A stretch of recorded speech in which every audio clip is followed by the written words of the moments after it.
Hello, જય શ્રી કૃષ્ણ. કેમ છો બધા? તો આજે આપણે બનાવીશું ભરેલા ગલકાનું શાક. જો તમે ગલકાનું આ રીતનું શાક એકવાર ઘરમાં બનાવીને બધાને ખવડાવી દીધું ને તો બધા છે ને આંગળા ચાટતા થઈ જશે, અને જે ગલકાનું શાક નહીં ખાતા હોય ને એ પણ આ ગલકાનું શાક ખાતા થઈ જશે. તો સૌથી પહેલાં મેં અહીંયા 250 ગ્રામ જેટલા ગલકા લીધા છે. કૂણા એકદમ સરસ આવે એવા ગલકા લીધા છે. હવે આપણે એની છાલ કાઢી લઈશું. આ બધા જ ગલકાની આપણે આછી એવી છાલ કાઢી લઈશું. આ રીતના મેં બધા જ ગલકાની છાલ કાઢી લીધી છે. તો પછી આવી રીતના આપણે મોટા કટકા કરી લઈશું. આ રીતના મોટા કટકા કરી અને વચ્ચે આપણે જેમ રીંગણા અને ભીંડોને જે રીતના ભરતા હોય ને એવી રીતના આપણે વચ્ચે ચેકો કરી લઈશું. પણ આપણે આ ગલકા કૂણા છે એટલે આપણે ધ્યાનથી થોડાક હળવા હાથેથી આમાં ચેકો કરવાનો રહેશે, નહીંતર તરત ગલકા તૂટી જશે.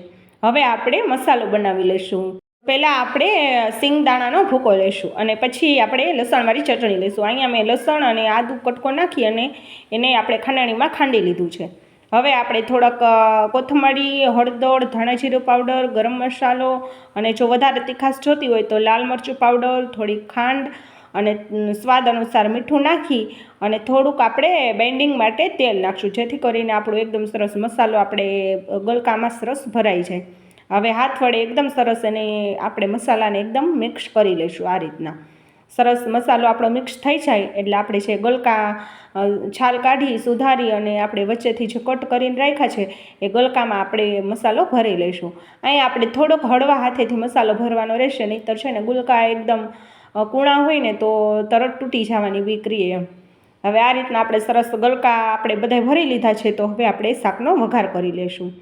તો શાકનો વઘાર કરવા માટે અહીંયા મેં કડાઈમાં 4-5 ચમચી જેટલું તેલ લીધું છે અને હવે આપણું તેલ ગરમ થાય એટલે આપણે રાઈ જીરુંથી વઘાર કરશું અને થોડીક આપણે હિંગ નાખશું.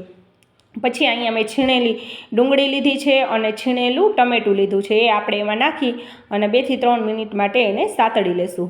એકદમ સરસ સતળાઈ જાય પછી સ્વાદ અનુસાર મીઠું અને હળદર આપણે નાખી દઈશું. અને અહીંયા તમારે ધ્યાનથી મીઠું નાખવાનું, કેમ કે આપણે મસાલામાં ઓલરેડી મીઠું નાખ્યું છે.